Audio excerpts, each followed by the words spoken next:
네, 지금부터는 안철수 국민의힘 의원 연결해서 여당과 윤석열 정부를 둘러싼 여러 현안들 짚어보겠습니다. 안철수 의원님 안녕하세요. 예, 안녕하셨습니까? 네, 안녕하셨습니까? 오랜만에 연결합니다. 잘 예, 지내셨죠? 잘 지내고 계시죠? 네네. 의원님, 국민의힘 당 연찬회 이번 주 열리고 이때 전당대회 시기를 논의한다고 하던데요. 아마도 의원님, 그럴 겁니다. 그렇죠. 의원님께서는 국민의힘 전당대회 연내에 열려야 한다고 생각하십니까? 아니면 내년 1월이나 2월에 열어야 한다고 생각하십니까?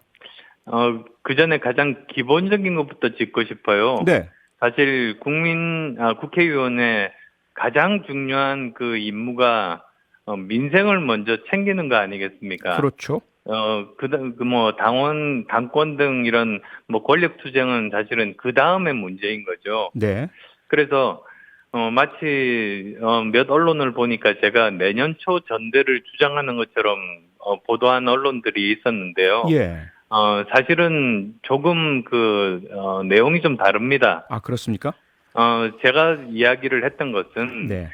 이번이 첫 번째 국감이고 정기국회 예산국회입니다. 네. 그래서 저는 국감을 마치고 시작할 수도 있겠고 또는 예산 심사를 끝내고 나서 12월 초에 시작하는 것 둘 다 가능하다. 아하, 예. 그렇지만 네. 그 중에서도 우리가 이번에는 내년에 예산이 좀 더 삭감이 됩니다. 네. 그러니까 아마 그걸 제대로 야당에게 설명하는 것이 굉장히 필요할 겁니다. 네. 그렇게 되면 평소보다는 좀 더 집중을 해야 되니까 네. 바로 예산 심사가 끝나서 바로 시작하면 12월 중순이라도 가능하지 않을까 아하. 그런 생각을 하고 있습니다. 네. 의원님은 그렇지만 네. 가장 중요한 것은 민생을 먼저 챙기는 모습을 정부 여당이 책임지는 자세를 보여주는 것 네. 그것이 중요하다고 봅니다. 네. 예산 그리고 국감 중요하다는 말씀 주셨는데요.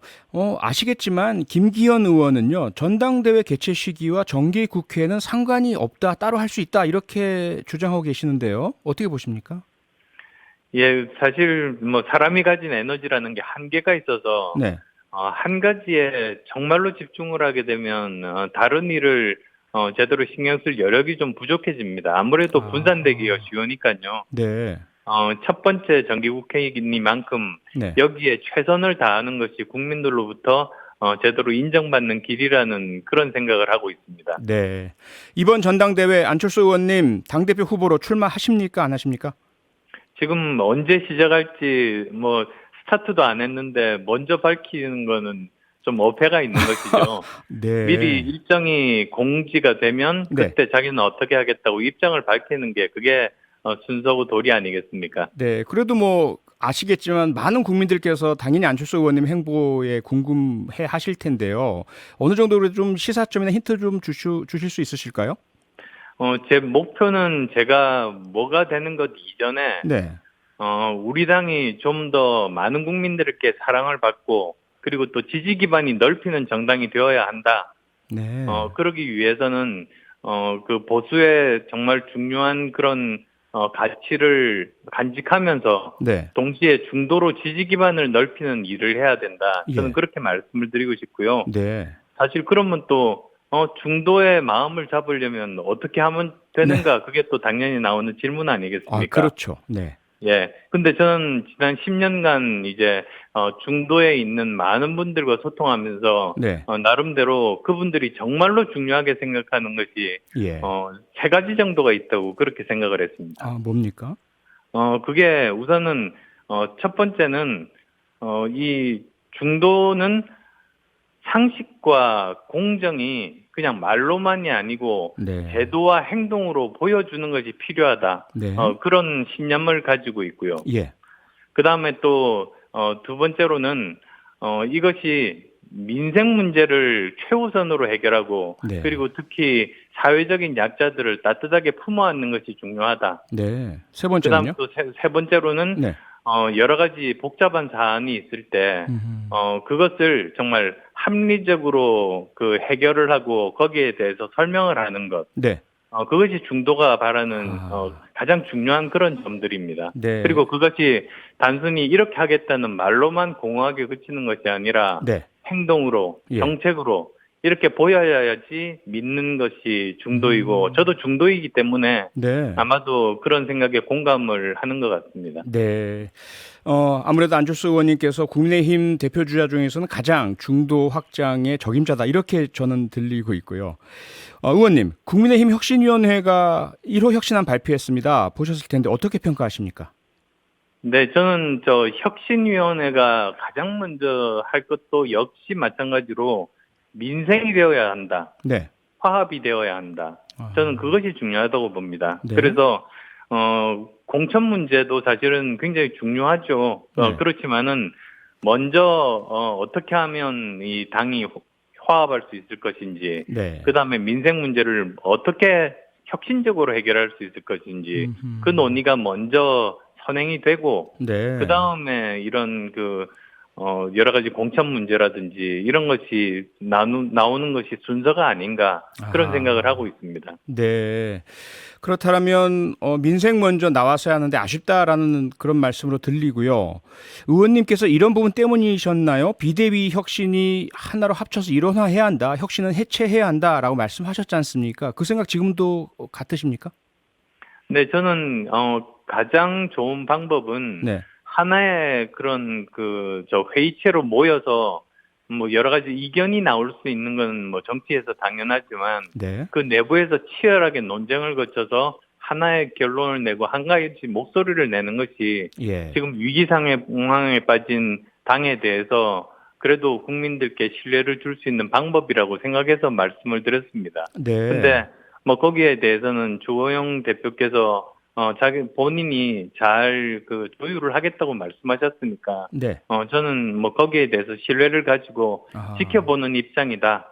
이 정도로 말씀드리겠습니다. 네, 지켜보시는 입장이요. 그런데 보셨겠지만 언론에서는 의원님께서 최재형 혁신위원장하고 직접 대화를 하셨고 그래서 오해가 풀렸고 기존 입장이 철회되었다 이렇게 보도가 됐는데 이건 사실이 아닌가요? 최재형 위원장께서 네. 이런 제 우려에 대해서 네. 잘 의논해서 하겠다. 주호영 위원장과 잘 상의를 해서 적절한 주제들을 먼저 꺼내고 네. 그렇게 하겠다고 말씀을 하셨습니다. 그래서 네. 제가 지켜보는 입장인 거죠. 예. 일각에서 이제 이런 얘기를 합니다. 혁신위가 유지되는 것은 이준석 전 대표의 레거시가 유지되는 것이다. 해체된다는 것은 이준석 전 대표 흔적 지우기다. 이 부분 동의하십니까? 저는 그렇게 생각하지 않습니다. 그렇습니까? 오히려 저는 우리 당이 이준석 전 대표에 대해서 좀 지나치게 뭐 과민하게 신경을 쓰는 것이 아닌가. 저는 그렇게 생각합니다. 저는 그럴 필요가 없다고 생각합니다. 네. 왜냐하면 그런 것은 당 내부에서 일부 지도부라든지 네. 의원들뿐만 아니라 전체 당원들과 국민들이 지켜보고 있고 그분들의 판단이 중요하지 않습니까? 네. 그래서 거기에 대해서 너무 신경을 쓰거나 또는 특정한 개인이 어떤 선택을 하는 것을 너무 또 막으려고 하고 이런 좀 무리스러운 행동들은 그렇게 바람직하지 않다고 봅니다. 네. 그 말씀은 지금 이준석 전 대표가 국민의힘의 비대위 설립 과정 그리고 당대표 해임 과정을 막아달라고 법원에 신청한 가처분 그리고 윤석열 대통령을 직접 겨냥한 듯한 자필 탄원서 그리고 언론을 통한 강한 비판 이런 것들 다 허용하고 품어야 된다 이렇게 이해해도 되겠습니까? 그 두 가지는 좀 다르죠. 다른가요? 그러니까 네. 지금 조금 전에 저한테 여쭤보신 것이 네. 혁신위를 없애는 것이 이준석 전 네, 대표의 네. 흔적을 지우는 것이라고 한 것에 대해서는 그렇지 않다고 말씀을 드린 것이고요. 네네. 그런데 지금 현재 뭐 직접 대통령을 공격하거나 네. 또는 정치적으로 풀 수 있는 사안을 법원으로 가져간 것은 적절하지 않다는 생각은 변함이 없습니다. 네. 적절하지 않은데 그러면 국민의힘은 어떻게 하는 것이 옳다고 생각하십니까? 결과야 사실은 예. 법원에서 하는 것이니까 정당 입장에서 어떻게 할 수는 없는 것이죠. 정당의 네. 판단이 나오면 네. 그 판단은 존중을 해야 됩니다. 근데 네. 뭐 예를 들면 전당대회 시기를 어떻게 정하느냐에 대해서 여러 가지 의견이 있지 않습니까? 네, 그렇죠. 근데 저는 전당대회 시기를 정할 때도 예.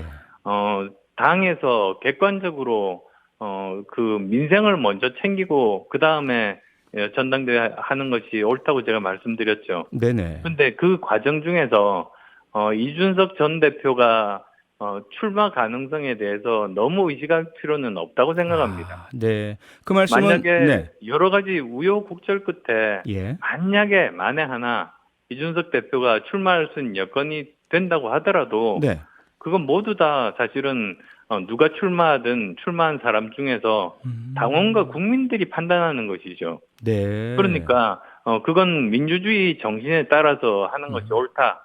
그거를 미리 임의적으로 일부 지도부에서 네. 어떤 특정한 개인을 못하게 막거나 무리한 저는 그런 것은 바람직하지 않다. 오히려 네. 저는 누구든지 만약에 그 상태에서 자격이 되는 사람이라면 네. 당원이라면 출마할 자격이 있고 거기에 대해서 정정당당하게 당원과 국민의 선택을 받아서 대표로 뽑히는 것이 훨씬 더 정당성을 획복하는 길이다. 저는 그렇게 말씀드리고 싶습니다. 네. 이준석 전 대표가 여기까지 오게 된 이유 중에 하나가 소위 말하는 윤핵관이라고 불리는 분들과의 갈등이고요. 일각에서는 그러다 보니까 윤석열 대통령을 위해서도 또 정부의 성공과 국민의힘을 위해서도 윤핵관이 이 선을 물러나야 한다 이런 주장도 있고요. 반면에 너무 지나친 비난이다 이런 주장도 있는데요. 의원님은 어떤 생각을 가지고 계십니까? 일단은 윤핵관이라는 그 언어 자체에 대해서 한번 생각을 해봅니다. 예. 이 사람이 인간관계가 있지 않습니까? 네. 사회생활을 하면 반드시 어떤 사람이든 가까운 사람이 생기게 마련입니다. 그렇죠.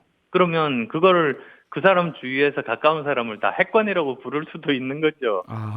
네. 근데 그거를 이렇게 윤핵관이라고 호칭을 하는 것 자체가 네. 저는 그게 과연 적절한가. 모든 사람이 심지어 이준석 의원 주변에도 또 모여 있는 사람들이 있는데 그걸 또 이핵관이라고 부를 겁니까? 근데 그런 분들도 그러니까, 계시더라고요. 네. 예, 그거는 저는 그렇게 적절한 것 같지는 않습니다. 이게 인간 예. 살아가는 일반적인 그런 행태들인데요. 네. 만약에 네. 이제 그러니까 권력과 가깝다는 그 이유 하나만으로 네.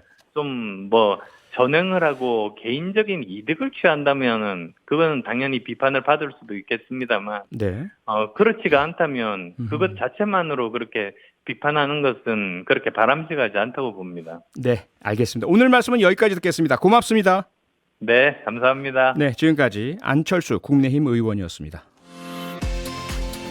평일 저녁 6시 5분에 여러분을 찾아갑니다. MBC 라디오 표창원의 뉴스 하이킥.